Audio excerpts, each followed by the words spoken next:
wabarakatuh. Alhamdulillahi rabbil alamin, wa bihi nasta'inu ala umuri dunya waddin, wassalatu wassalamu ala asyrafil anbiya'i wal mursalin, sayyidina wa habibina Muhammadin wa ala alihi wa sahbihi ajma'in. Subhanaka la ilma lana illa ma 'allamtana innaka antal alimul hakim. Rabbi shrah li sadri wa yassir li amri wahlul 'uqdatam min lisani yafqahu qawli, amma ba'd. Jamaah kaum muslimin yang dimuliakan Allah Subhanahu wa taala, alhamdulillah kita bersyukur kepada Allah Subhanahu wa taala yang telah mengumpulkan kita kembali di majelis yang mulia ini. Dan semoga kita semua yang berkumpul di pagi hari ini di masjid yang diberkahi ini termasuk orang-orang yang didoakan keberkahan oleh Nabi kita yang mulia Muhammad sallallahu alaihi wasallam dalam doanya, Allahumma barik li ummati fi bukuriha. Ya Allah, berkahilah umatku di pagi harinya. Jamaah yang dimuliakan Allah Subhanahu wa taala, kita lanjutkan kembali kajian kita terhadap kitab Al-Wabil Shayyib, buah karya dari Al-Imam Ibnu Qayyim rahimahullahu taala. Kita akan mengulang sedikit pembahasan kita tentang perkara-perkara yang bisa menjadikan suatu amalan menjadi rusak dan terhapus pahalanya, di mana Al-Imam Ibnu Qayyim rahimahullahu taala berkata di dalam kitabnya ini, wa muhbitatul a'mali wa mufsidatuha aktsaru min an tuhsar. Yang menjadikan suatu amalan itu terhapus pahalanya dan menjadi rusak sangatlah banyak sekali, tidak terhitung. Walaysa sya'nu fil amali, innama sya'nu fi hifdzil amali mimma yufsiduhu wa yuhbituhu. Bukanlah suatu perkara yang penting, bukanlah sesuatu yang penting itu dalam amalannya, akan tetapi yang penting adalah dalam menjaga amalan tersebut supaya tidak menjadi rusak dan tidak terhapus pahalanya. Al-Imam Ibnu Qayyim rahimahullahu taala di sini menjelaskan bahwa suatu amalan itu yang paling penting bukanlah amalan itu sendiri, tapi bagaimana seorang hamba bisa menjaga amalan tersebut supaya tidak terhapus pahalanya dan tidak menjadi rusak. Dan sesuatu yang menghapuskan suatu amalan atau merusak suatu amalan ada dua.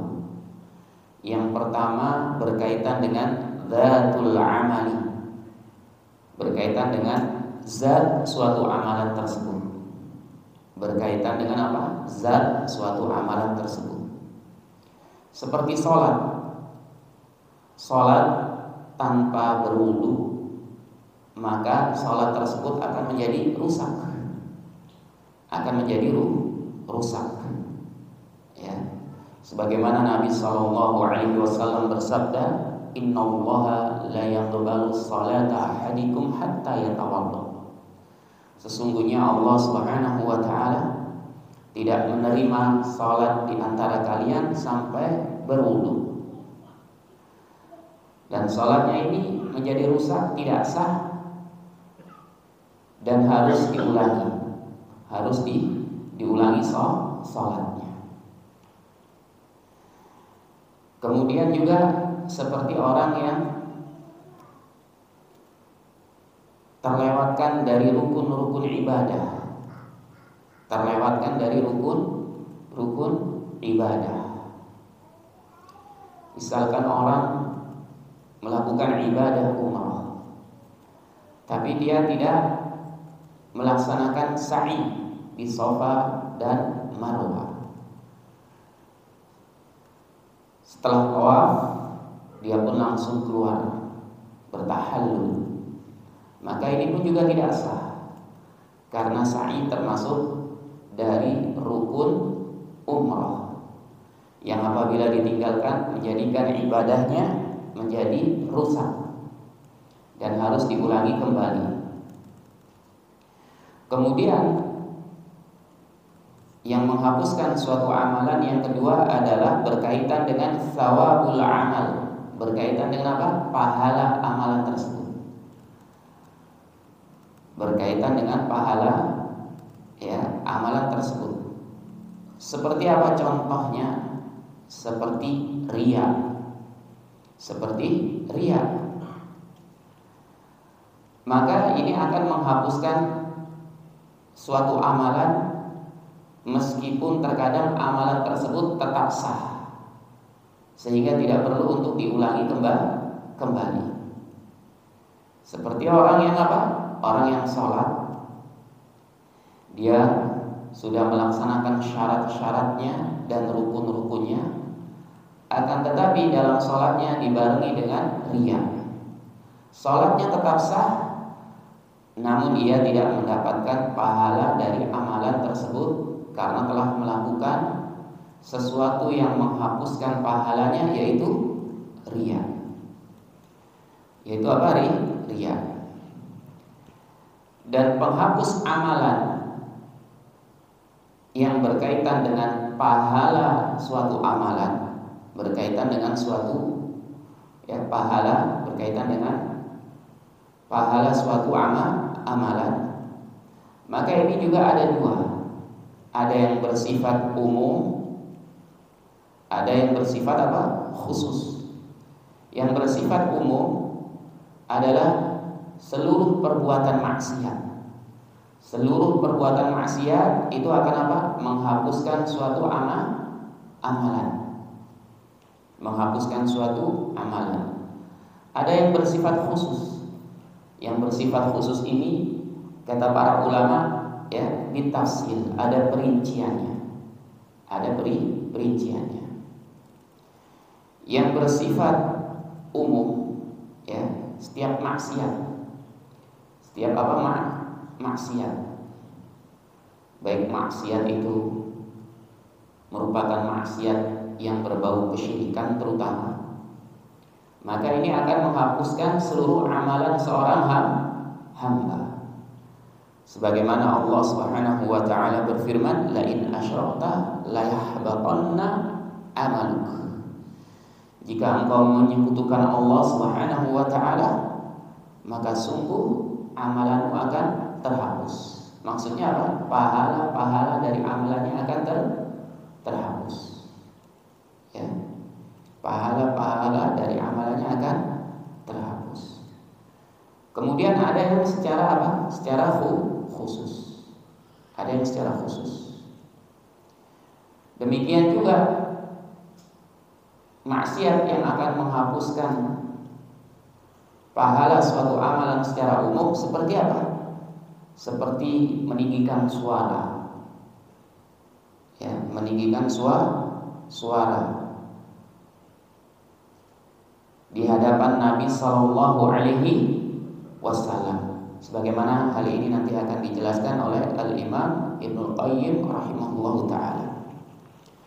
Kemudian beliau rahimahullahu taala berkata, "Farriya'u wa indaqqa muhbitun lil amal."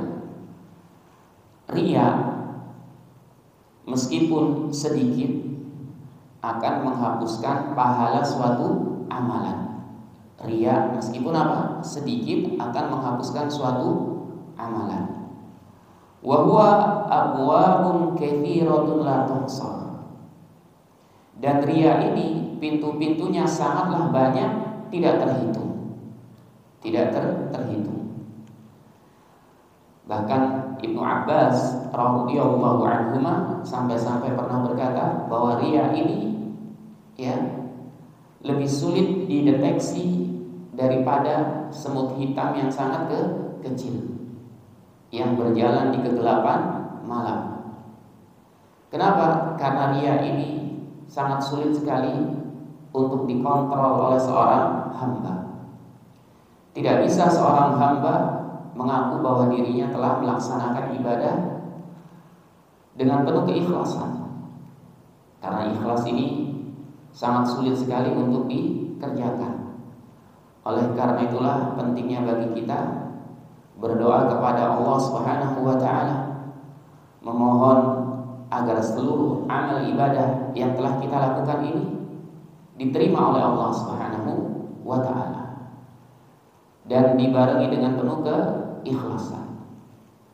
Karena di antara tanda seseorang melaksanakan ibadah dengan penuh keikhlasan ketika amalannya diterima oleh Allah Subhanahu wa taala.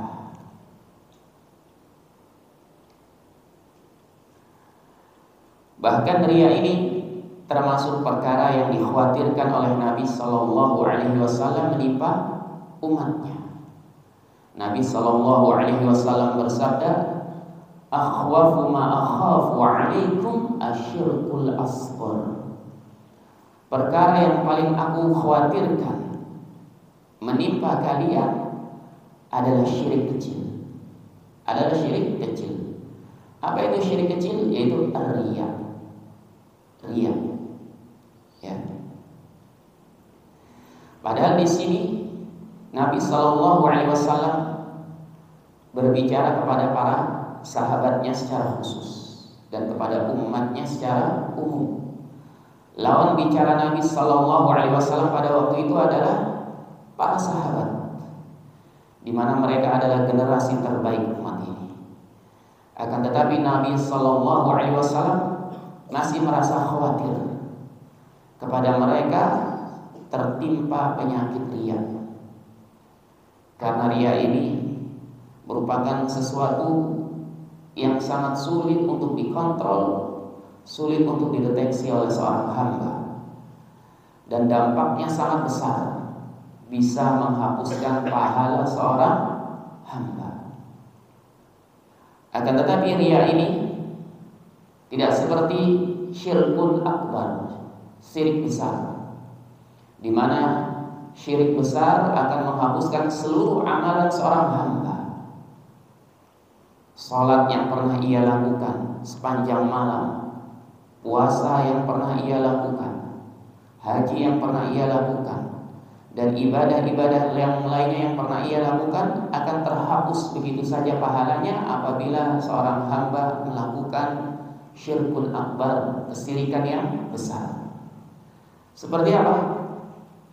Seperti misalkan ya, dia meminta, memohon sesuatu hal yang hanya bisa dikabulkan oleh Allah Subhanahu wa taala kepada selain Allah Subhanahu wa taala. Kepada pepohonan, bebatuan, kepada orang-orang yang sudah meninggal dunia.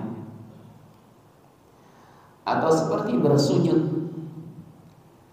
bersujud dengan penuh pengagungan kepada selain Allah Subhanahu wa taala. Atau seperti ya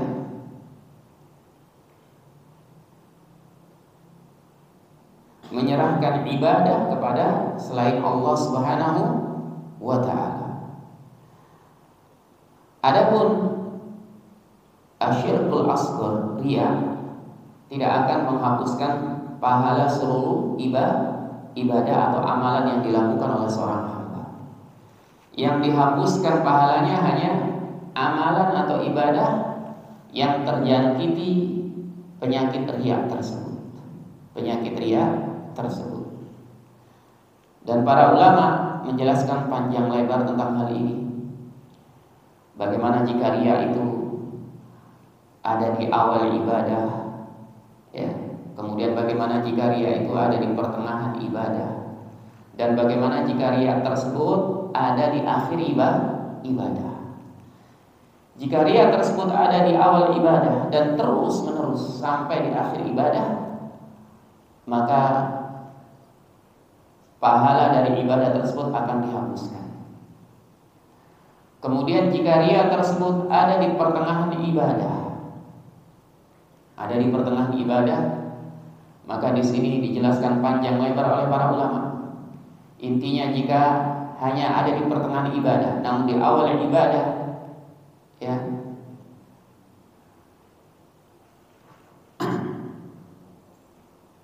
ia masih berusaha untuk ikhlas,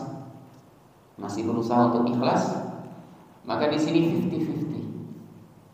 Ya. Adapun ketika riya tersebut ada di akhir ibadah, ada di antara para ulama yang menjelaskan, maka pahalanya akan tetap diberikan oleh Allah Subhanahu wa taala, tidak akan dihapuskan. Sebagaimana hal ini dikatakan oleh Al-Imam As-Suyuti rahimahullahu taala, bahwa ar-riya ba'dal amali la yadur. Riya yang dilakukan setelah ibadah selesai, maka itu tidak akan membawa dampak apapun, tidak akan membahayakan. Dan hal ini juga pernah disinggung oleh Syekh Saleh Al-Syekh hafizahullah ta'ala ketika menjelaskan salah satu hadis dari Al-Arba'in An-Nawawiyah, di mana jika riya itu dilakukan setelah selesai ibadah, maksudnya di sini ia merasa senang, merasa bangga ketika ada orang yang memuji ibadahnya, namun hal itu terjadi setelah selesai ibadah, maka hal ini tidak membahayakan. Dan di sini seorang hamba perlu untuk memperhatikan setiap ibadah yang ia lakukan, agar tidak terjangkiti oleh penyakit riya ini. Karena jangan sampai suatu ibadah yang dilakukan, apalagi jika ibadah tersebut bukan hanya ibadah yang dilakukan oleh anggota badan ini, tapi juga ibadah yang harus mengeluarkan hartanya, seperti ibadah haji dan umrah, maka jangan sampai terjangkiti oleh penyakit riya yang akan menjadikan ibadah tersebut sia-sia, tidak memiliki apapun, sehingga tidak membawa manfaat di hadapan Allah Subhanahu wa taala nanti. Oleh karena itu perlu diingatkan, ketika seorang hamba ada yang melaksanakan ibadah haji dan umrah, biasanya ya, apalagi di zaman ini, ya, akan merasa gatal tangan ini kalau misalkan tidak ya mengupload status terbaru, ya, ketika berada di tanah suci. Dan sepertinya hal ini sudah menjadi suatu kebiasaan.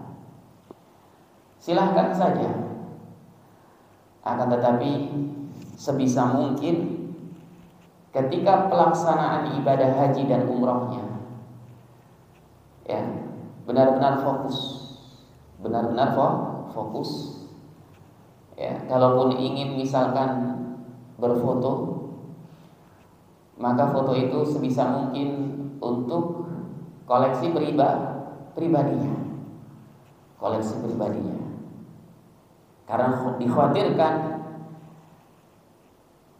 jika berfoto ketika melaksanakan ibadah haji dan umrah, ya, masih dalam dalam keadaan nusuk, masih dalam keadaan ibadah, kemudian tersebar. Sekarang kan bisa dengan mudah, ya, ketika selesai berfoto langsung disebarkan, langsung bisa diakses oleh orang-orang, ya, melalui media-media sosial yang kita miliki. Yang dikhawatirkan datang pujian dari beberapa sanak saudara kita atau teman-teman kita. Dan keadaan kita masih nusuk, masih dalam keadaan beribadah. Lalu timbul di situ apa? Timbul di situ ya rasa bangga, ya rasa senang dan yang lain sebagainya, sehingga membelokkan hati kita ini. Apalagi semakin ditarik oleh syaitan hati kita ini untuk apa? Untuk terjerumus ke dalam jurang-jurang kesyirikan kecil ini, yaitu riya. Hingga akhirnya mempengaruhi atau memberikan dampak yang buruk terhadap amal ibadah kita tersebut. Yang menjadikan amalan kita tersebut akhirnya tidak diberikan pahala apapun oleh Allah Subhanahu wa ta'ala. Adapun ketika selesai ibadah,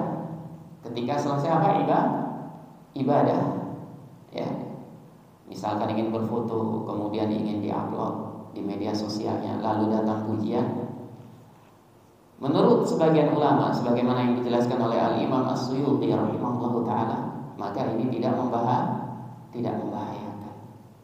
Begitu juga hal ini merupakan pendapat dari Syekh Saleh Al-Syekh hafizahullahu ta'ala. Nah, akan tetapi yang terbaik adalah tetap menyembunyikan amalan saleh. Tetap menyembunyikan apa? Amalan salehnya. Karena Allah Subhanahu wa ta'ala mencintai ya orang yang apa? At-taqi, yaitu orang yang bertakwa. Kemudian apalagi yang al-khafi, yaitu yang dia tersembunyi amalannya. Ini adalah hamba-hamba yang Allah cintai. Begitu juga kalau kita perhatikan di antara ayat Al-Quran ketika menjelaskan, menganjurkan untuk bersedekah, maka kita akan dapatkan Allah Subhanahu wa ta'ala akan mendahulukan apa? Amalan untuk bersedekah dengan cara sir, baru alaniyah. Sir ini tersembunyi, baru setelah itu apa? Alaniyah, terang-terangan. Ya. Kenapa sir yang tersembunyi ini didahulukan daripada alaniyah yang terang-terangan? Karena amalan yang tersembunyi ini lebih utama dilakukan daripada amalan yang terang-terangan. Meskipun tidak mengapa beramal bersedekah dengan cara terang-terangan. Selama apa? Selama hal itu tidak menimbulkan penyakit riya atau ujub dan yang lain sebagainya dari syirik kecil yang bisa menghapuskan pahala dari suatu amalan. Nah, kemudian Al-Imam Ibnu Qayyim rahimahullahu ta'ala berkata, wa qaulul amali ghaira muqayyadin bittiba'i sunnah aidan mujibun liqaunihi batilan. Dan amalan yang tidak disertai dengan ittiba as-sunnah, mengikuti sunnah, ini juga kata Al-Imam Ibnu Qayyim rahimahullahu ta'ala mengharuskan amalan tersebut menjadi batal. Amalan yang apa? Yang tidak disertai dengan mengikuti sunnah. Oleh karena itu kita sering mendengar bahwa suatu amalan itu akan diterima oleh Allah Subhanahu wa ta'ala jika terpenuhi dua syaratnya. Ya. Apa syaratnya? Yang pertama adalah al-ikhlas lillahi ta'ala, ikhlas karena Allah ta'ala, bersih dari noda-noda kesyirikan, baik syirik kecil apalagi syirik besar. Yang kedua adalah apa? Ittiba'us sunnah, mengikuti sunnah Nabi sallallahu alaihi wasallam. Ya. Sebagaimana Allah Subhanahu wa ta'ala berfirman dalam ayat yang terakhir pada surat Al-Kahfi, "Faman kana yarju liqa'a rabbih Falyamal 'amalan shalihan wa la yusyrik bi'ibadati rabbih ahada. Siapa saja yang mengharapkan perjumpaan dengan Rabb-Nya, dengan Allah Subhanahu wa taala. Ini merupakan ini merupakan saat yang ditunggu-tunggu oleh para hamba-hamba Allah Subhanahu wa taala. Falyamal 'amalan shalihan, maka hendaknya ia melakukan amalan yang saleh. Wala yusyrik bi ibadati rabbih ahada, dan jangan menyekutukan dalam beribadah kepada Rabb-Nya dengan sesuatu apapun. Al-Imam Al-Hafidz Ibnu Katsir rahimahullahu taala ketika menafsirkan ayat yang mulia ini, beliau berkata,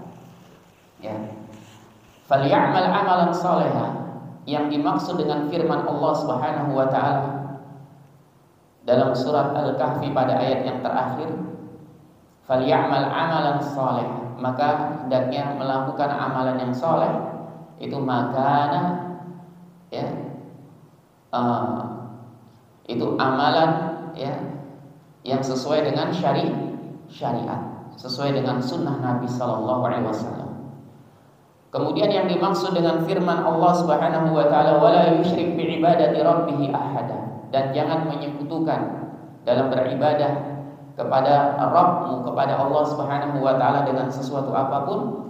Kata beliau, makana khalisan lil makana liwajhillah, khalisan lillah, itu amalan yang hanya mengharapkan wajah Allah Subhanahu wa taala. Kemudian beliau berkata, hadani ruknal amalil mutaqabbal, ini adalah dua rukun supaya amalan itu diterima oleh Allah Subhanahu wa taala. An yakuna khalisan lillah, yang pertama yaitu amalan tersebut harus ikhlas karena Allah Subhanahu wa taala. Yang kedua, wa ala syariati Rasulullah sallallahu alaihi wasallam. Yang kedua harus sesuai dengan syariatnya Rasulullah sallallahu alaihi wasallam. Jadi dua syarat atau juga disebut dengan rukun agar ibadah diterima memiliki dalil-dalil dalam Al-Quran maupun sunnah.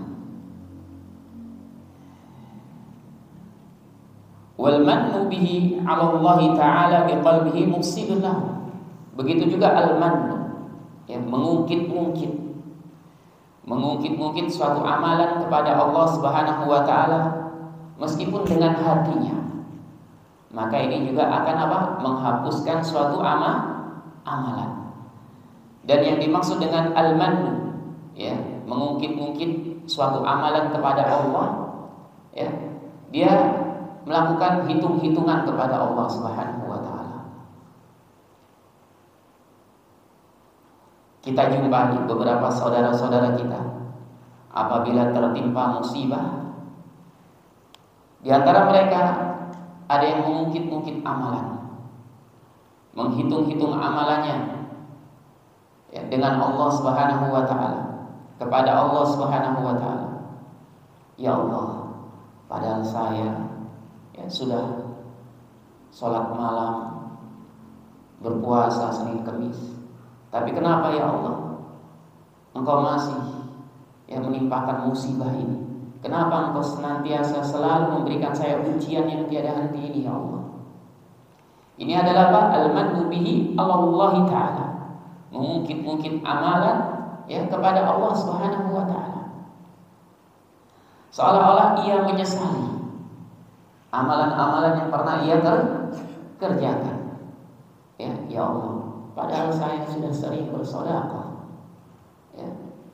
Saya sudah sering bersedekah, tapi kenapa ya Allah usaha-usaha saya ini masih belum berkembang?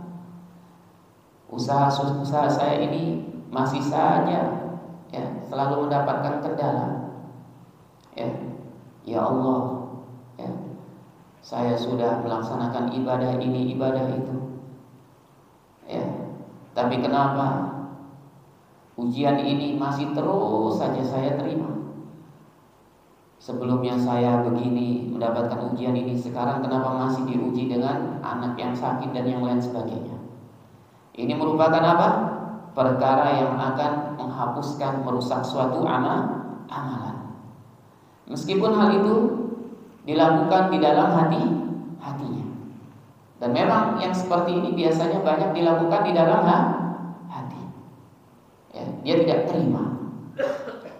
Bahkan ketika dinasehati bahwa ujian ini menunjukkan rasa cinta, rasa sayang Allah Subhanahu wa taala kepada Anda. Kemudian langsung apa? Langsung ya seolah-olah dia menolak dengan raut wajah yang tidak suka, dengan raut wajah yang tidak suka, atau bahkan dia mengucapkan udahlah, ya nggak usah bicara seperti itu, tidak terima. Oleh karena itu di sini seorang hamba harus senantiasa berusaha untuk memperhatikan keadaan hatinya. Jangan sampai ia mengungkit-ungkit suatu amalan, merasa tidak puas dengan takdir yang Allah Subhanahu wa taala timpakan, berikan kepada dirinya, terutama takdir yang di dalamnya mengandung suatu kesulitan dan musibah. Nah, wa kadzalikal mannu bis shadaqati wal ma'ruf wal birri wal ihsan wasilah mufsidun lah. Demikian juga ya, beliau di sini menjelaskan al-man, ya, yaitu mengungkit-ungkit suatu amalan secara spesifik, seperti mengungkit sedekahnya, ya, atau kebaikan-kebaikannya, ya, atau bahkan ya silaturahmi yang telah ia lakukan. Padahal saya sudah menyambung silaturahmi, tapi sikapnya masih saja seperti itu, ya. Tapi masih perlakuannya seperti itu kepada diri saya. Dia tidak terima dengan hal ini, dengan sedekahnya, ya. Dia sudah misalkan memberikan bantuan kepada saudara-saudaranya kaum muslimin, saudara-saudara kaum muslimin. Tapi suatu saat ada di antara saudaranya ini yang mengecewakan dirinya. Kemudian diungkitlah, orang nggak tahu terima kasih, ya. Padahal sering saya bantu dia itu. Meskipun ini dilakukan di dalam hati. Bahkan kadang-kadang juga ya ada yang mengucapkannya langsung, bukan hanya mengucapkan ya atau bicara sendiri, tapi di hadapan orang lain. Ya, di hadapan orang lain dia bercerita, itu si fulan, ya, melakukan seperti ini. Dia merasa kecewa, merasa tidak puas dengan perlakuannya. Padahal selama ini saya sering membantunya. Sudah berapa banyak harta yang saya keluarkan untuk membantu dirinya. Tapi sikapnya ya tidak baik kepada saya, saya kecewa dengan dirinya. Ya. Yang kadang-kadang hal ini, kekecewaan itu dari sesuatu hal yang sepele, yang sepele, ya. Maka ini juga merupakan tanda kurangnya ikhlas dari sedekah yang diberikan tersebut. Kurangnya keikhlasan dalam sedekah yang ia berikan. Dia sudah memberikan hartanya misalkan. Di sini ternyata masih ada harapan-harapan. Di antara harapannya apa? Harapannya supaya si fulan ini mau memberikan loyalitas, dengan loyalitas yang sangat tinggi kepada dirinya. Ya. Sehingga ketika suatu saat ia memerintahkan kepada si fulan ini untuk melakukan sesuatu hal, akan tetapi ternyata si fulan ini menolak. Ya, menolaknya bukan karena ia malas atau apapun. Ya, bukan karena malas, tapi karena ada sesuatu yang lebih penting. Sesuatu yang lebih penting. Kemudian timbullah kekecewaan. Ini orang, padahal sudah sering saya bantu, ya. Padahal saya cuma minta tolong perkara yang sepele ini saja, kok dia nggak bisa datang, dia nggak mau. Nah, ini termasuk apa? Sesuatu hal yang harus dijauhi, meskipun hal ini dilakukan di dalam hatinya. Nah, kama qala subhanahu wa ta'ala, sebagaimana Allah subhanahu wa ta'ala berfirman, ya ayyuhalladzina amanu la tubtilu shadaqatikum bil manni wal adha. Wahai orang-orang yang beriman, jangan kalian menghapuskan pahala sedekah-sedekah kalian bil manni wal adha, dengan mengungkit-ungkit, ya, dengan mengungkit-ungkit. Ya, ini harus apa? Harus dijauhi. Bahkan kadang-kadang ketika ada suatu pembicaraan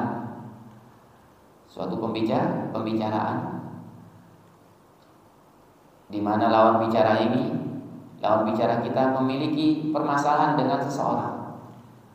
Ya, ternyata sama-sama punya masalah dengan orang tersebut yang sedang dibicarakan. Maka kadang-kadang di sini terpancing untuk apa? Mengungkit-ungkit sedekah yang telah diberikan, bantuan yang telah diberikan sebelumnya. Iya, itu orang nggak tahu terima kasih. Ya, padahal saya sudah membantu selama ini. Ya, tidak tahu terima kasih. Dan sedekah yang terbaik adalah sedekah yang tersembunyi, padahal dan juga sedekah yang tidak mengharapkan apa? Balasan, tidak mengharapkan jaza wala syukur, dan juga rasa terima kasih. Ini adalah apa? Bantuan sedekah yang terbaik, karena hanya mengharapkan dari pahala Allah Subhanahu wa ta'ala. Nah, wa aktsarun nas ma'indahum khabarun minas sayyiati allati tuhbitul hasanat. Dan kebanyakan manusia tidak memiliki petunjuk, petunjuk dari keburukan-keburukan yang bisa menghapuskan suatu pahala kebaikan. Apa maksudnya? Maksudnya kebanyakan manusia itu terkadang tidak merasa bahwa ia melakukan sesuatu perbuatan yang bisa menghapuskan amalannya. Dia tidak merasa. Dia tidak merasa bahwa perbuatan ini ternyata bisa menghapuskan amalannya. Ya, ini kebanyakan manusia seperti ini, kata Al-Imam Ibnul Qayyim rahimahullahu ta'ala. Wa qad qala ta'ala, dan sungguh Allah Subhanahu wa ta'ala berfirman, ya ayyuhalladzina amanu la tarfa'u aswatakum fawqa sautin nabi. Wahai orang-orang yang beriman, janganlah kalian meninggikan suara kalian di atas suara Nabi. Wala tajharu lahu bil qawli kajahri ba'dikum li ba'din. Dan janganlah kalian mengeraskan suara di hadapan Nabi, seperti sebagian kalian mengeraskan suara kepada sebagian yang lainnya. Antah bata'a a'malukum wa antum la tashkurun. Karena perbuatan itu akan menghapuskan pahala amalan-amalan kalian, pahala amalan kalian, wa antum la tashkurun, sedangkan kalian tidak merasa. Kata Al-Imam Ibnu Qayyim rahimahullah ta'ala, ini terjadi kepada kebanyakan manusia. Dia tidak sadar bahwa perbuatannya ini bisa menghapuskan pahala amalannya, sebagaimana dijelaskan dalam ayat yang mulia ini. Dan kata para ulama ketika menafsirkan ayat yang mulia ini, adab-adab seperti ini bukan hanya dilakukan ketika Nabi SAW masih hidup, tapi ketika Nabi SAW juga sudah meninggal dunia. Maka dari itu hal ini perlu untuk diperhatikan oleh setiap muslim dan muslimat ketika ziarah ke Masjid Nabawi. Jangan sampai ia mengeraskan suaranya, suaranya, hendaknya ketika di Masjid Nabawi khususnya yang menjaga adab-adab ini. Ketika berbicara dengan temannya maka dengan suara yang lembut, yang lirih. Atau ketika ingin memanggil temannya, ya kalau bisa nggak usah sampai ya bersuara keras. Tapi dia hampiri temannya, capek-capek sedikit nggak apa-apa. Kadang-kadang kan suka nggak sabar aja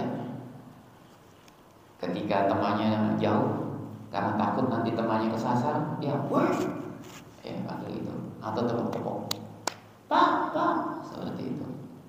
Nah ini khususnya di Masjid Nabawi harus dihindari. Kenapa? Karena Allah Subhanahu wa Ta'ala memberikan larangan khusus agar kita tidak meninggikan suara di hadapan Nabi Sallallahu Alaihi Wasallam dan juga mengucapkan berkata-kata dengan suara keras. Ya. Karena hal ini akan menghapuskan amalan tanpa kita sadari, tanpa kita merasa. Sayang nantinya kita sudah keluar biaya mahal untuk bisa mengunjungi Masjid Nabawi, untuk bisa ibadah umrah. Tapi ternyata apa? Ternyata amalan kita terhapus. Ya, ternyata amalan kita terhapus. Fahaddara subhanahu al-mu'minina min hubuti a'malihim bil jahri li Rasulillah sallallahu alaihi wasallam kama bi jahrihi ba'dihim li ba'dih. Allah Subhanahu wa Ta'ala telah memberikan peringatan kepada orang-orang yang beriman, ya, dari sesuatu yang bisa menghapuskan amalannya, yaitu bersuara keras di hadapan Rasulullah sallallahu alaihi wasallam, sebagaimana bersuara keras, ya, sebagaimana sebagian mereka bersuara keras kepada sebagian lainnya. Ya, ini merupakan peringatan dari Allah Subhanahu wa Ta'ala. Walaisa hadza biriddatin. Perbuatan ini, ya, meskipun bisa menghapuskan suatu amalan, suatu pahala amalan, akan tetapi bukan perbuatan yang akan menjadikan seorang hamba itu murtad. Tidak akan menjadikan seorang hamba murtad. Bal maksiatun yahbatu biha al-amalu. Akan tetapi ini maksiat. Maksiat yang bisa menghapuskan pahala suatu amalan secara umum. Secara umum. Ya. Jadi apa? Jadi amalannya itu akan terhapus semuanya. Ya. Wa sahibuha la yash'uru biha. Sedangkan pelakunya tidak menyadarinya.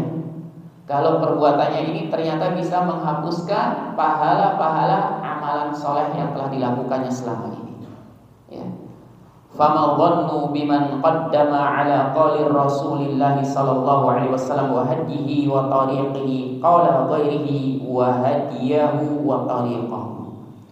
Kemudian di sini Al-Imam Ibnu Qayyim rahimahullahu taala ingin memberikan, ya, suatu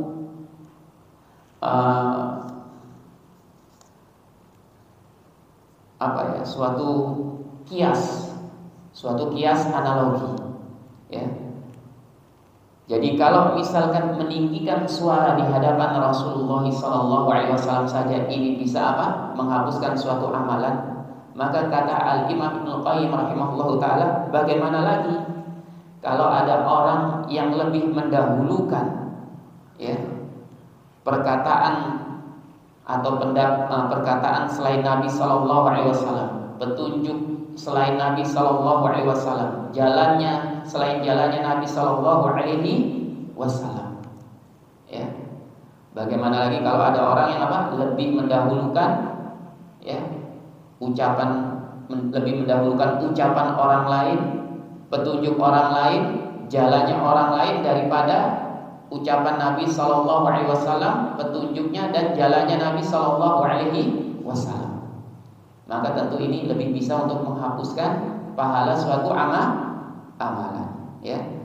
Alaysa hada qad habita amaluhu wa huwa la yashkur. Bukankah ini juga bisa menghapuskan suatu amalan sedangkan ia tidak merasa? Ya. Sedangkan ia tidak merasa. Nah, wa min hada qauluhu sallallahu alaihi wasallam, ya.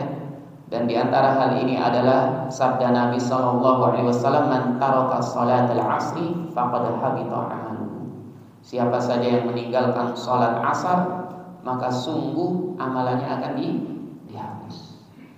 Ini juga merupakan maksiat yang bisa apa? Bisa menghapuskan seluruh amalan secara umum. Nah, ya. Baik jamaah kaum muslimin yang dimuliakan Allah Subhanahu wa taala, mungkin kami cukupkan dulu sampai di sini, ya. Insyaallah taala kita akan lanjutkan di pertemuan yang akan datang untuk membaca keterangan dari Al-Imam Ibnu Qayyim rahimahullahu taala dari perkara-perkara yang bisa menghapuskan suatu amalan, Nah, barakallahu fikum wa billahi taufiq wal hidayah. Subhanakallahumma bihamdik asyhadu an la ilaha illa anta astaghfiruka wa atubu. Wassalamualaikum warahmatullahi wabarakatuh.